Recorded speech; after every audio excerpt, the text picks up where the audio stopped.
I know you all want to get the maximum amount of episode points out of today's Galactic challenge, and I'm here to help you. You can actually do this without using Jabba the Hutt, or even without having masses of investment in any of the real Hutt Cartel units.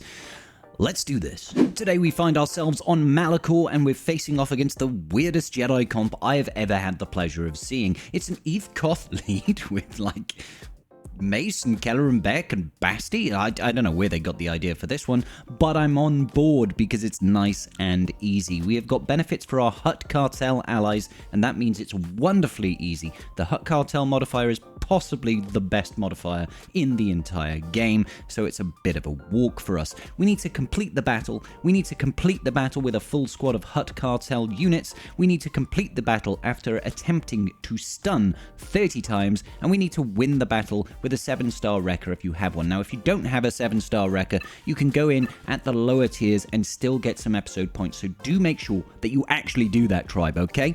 Now, moving on. Apart from that, we will get some additional episode points if you have the episode pass. I'll say this again, if you're going to do any whaling in the game, the episode pass is the most valuable thing you can whale on. $20 and you'll get 40 shards of the brand new 2 marquees for that era if there are 2, okay? If not, you'll just get 20 shards of each one, basically, okay? So what are the modifiers? The global is Drain Essence. This is essentially a leadership ability. You get to use it every other turn, and essentially you will absorb 25% max health and protection from your allies. That won't actually go to you, it'll just disappear, and you're going to gain 5% additional offense for each ally that got affected this way. After that, you will gain a bonus turn.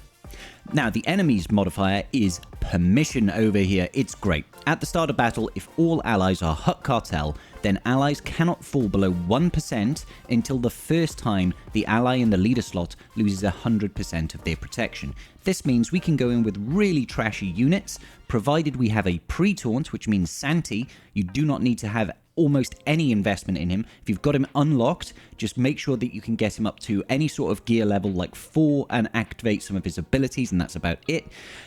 If this condition has not been met, an ally is instantly defeated. Activate the Hutt...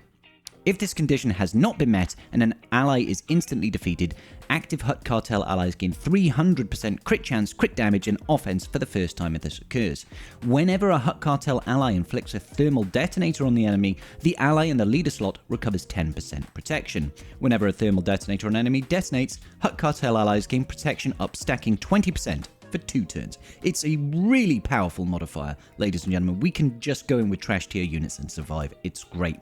The enemy has Humble Strikes. Essentially, if any enemy buffs are dispelled or expire during a Jedi's ability, that Jedi gains advantage for 2 turns and stacks critical damage. Now, the great thing about this is the enemy doesn't really have any real means of avoiding the Kassantan taunt. They've got a little bit. Sure, Mace Windu can ignore taunts if he happens to get, Shatter Point on an enemy. And I think Koth might have an AoE, but he's so trash it doesn't even matter. So what I'd recommend you do is, obviously, if you've got Jabba the Hutt, just take Jabba the Hutt and win, okay? If you don't have Jabba the Hutt, you need to have Santi in the team. He doesn't need any sort of investment, realistically speaking. He doesn't need any sort of investment at all, realistically speaking. All you need is to have this ability unlocked. Champions of the Fighter Pits. You need to have him pre-taunting, which I think unlocks, there we go, at tier 6. If you've got this, he's going to basically be perma-taunting for the entire encounter. He'll be perma-taunting, the enemy cannot avoid it. After that, throw in any enemy units that you can, any Hutt Cartel units you can. You must go full Hutt Cartel, obviously, to get the benefits. If you've got people like Bausch, that's more thermal detonators, that's great. You can use, obviously, Skiffguard Lando. Any of these work. Even Mob Enforcer will work to a certain degree. And you just go in, try and, if you're having trouble with Cad Bane's max protection, just pump up that max protection as much as possible. Other than that, just go in and more or less hit full auto. The enemy cannot actually do anything. They can't. They'll be stuck behind Santi's taunts, and he is unkillable. It's great. It's great. I'm just gonna, Jesus take the wheel moment here for us, tribe, because they can't do anything to us. Now, you could try and drag this battle out for those stuns with Cad Bane, but honestly, I don't really think it's that worthwhile. It's much easier to get those stuns with other teams. Now, you might find yourself a little bit locked under a stun for a certain amount of time, but it's actually okay. What the enemy will eventually do is it will use that leadership ability so frequently that his allies are going to have no max health. It'll happen the same to you, but it doesn't even matter to you because you can't drop below 1% health. The only issue it might be a concern is if you get to 1 health, and then you will actually be defeated by a hit. You can see over there that a lot of the enemy units now are very, very low indeed. If we just focus down on Koth, I think it's probably the easiest way of getting things done. Well, actually, I suppose we could just get rid of his allies now, since that they have no health. When they have no health, they're going to die instantly, no matter what. And we can just ride this out. Ride this out without any real issues. Provided our Santi obviously doesn't go down to 1 health from Cad Bane using that event special ability. But he shouldn't, I don't think. He shouldn't. Come on now. Let's go. And plus, we are ramping quite a bit of damage on our Cad Bane.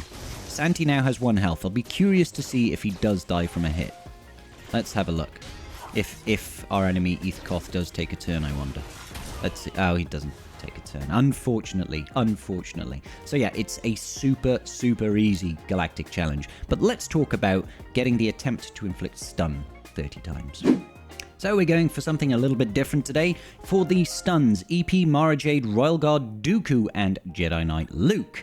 The idea is to drag this battle out. Now, you do want to kill the enemy Luke. The reason I'm saying you want to kill the enemy Luke is because he can't be stunned. He can't be stunned, so if you're going to hurt anybody, that's who you want to be hurting, all right? So we'll start off by stunning Keller and Beck. That's to stop him from counterattacking more than anything.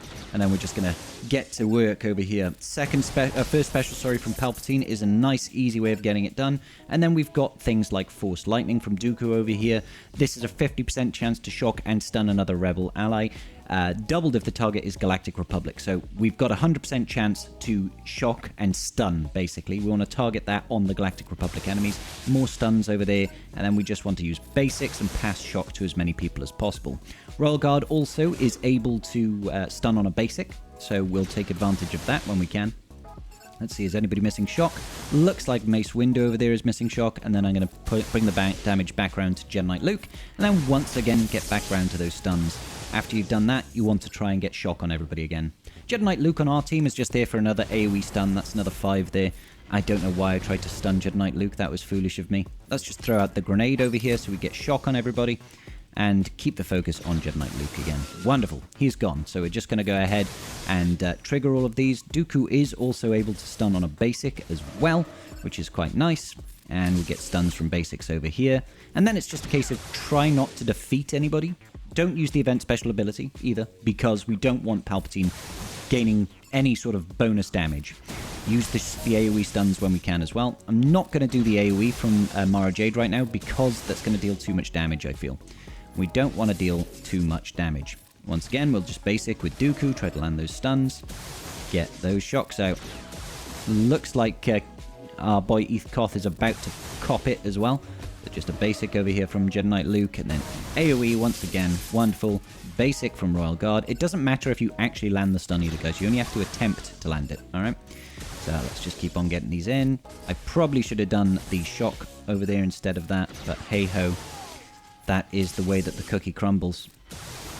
Shocks and stuns, and shocks and stuns, baby. And that should just about get it done. Now, you might want to drop Jedi Knight Luke,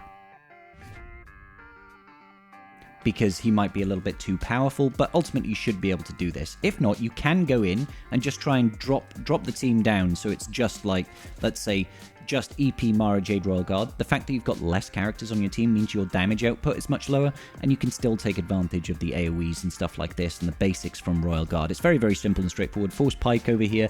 If the target enemy, deal physical damage to the target enemy with a 50% chance to inflict speed down for 2 turns. If he's got more than 50% health, you'll stun the target for 1 turn. It's kind of useful. He's also got his wonderful first special over here that will give him defense up and a heal over time, but also pass retribution. So that will help him counterattack and give you more stun opportunities there. Public service announcement time, of course. Do not forget to use your Wrecker Mercenary. Okay, we do want to get a win there, so just take in any sort of team. I'll just go in with Rebels, I guess, because CLS Rebels are always a fun time, and they've got good damage output, so I'll just take in all these boys, and we'll throw in Wrecker as well. Make sure you get the right Wrecker, don't use the OG Wrecker, we need the new Mercenary Wrecker. To go in, take him in at the highest tier that you possibly can for his star level, and just make sure you get that win. It's going to be free episode points for y'all. If you forget, you're just leaving points on the table, baby. You want to try and earn as maximum amount of rewards from that episode track because it is good business. I think tomorrow or the day after, I should be able to get a 5-star Wrecker, so I'll be able to go up here to the 6th tier. Hopefully, fingers crossed, ladies and gentlemen. And that's going to about do it for today's episode of Galactically Challenged with me, your boy Scribe. I hope you guys had a good time. If it was useful to you, please do hit that like button and leave me a comment down below with your favorite emoji for engagement. Gotta mount that algorithm, as our good boy Xaereth says. I will see you all in the very next video. Peace out, and may the Force be with you.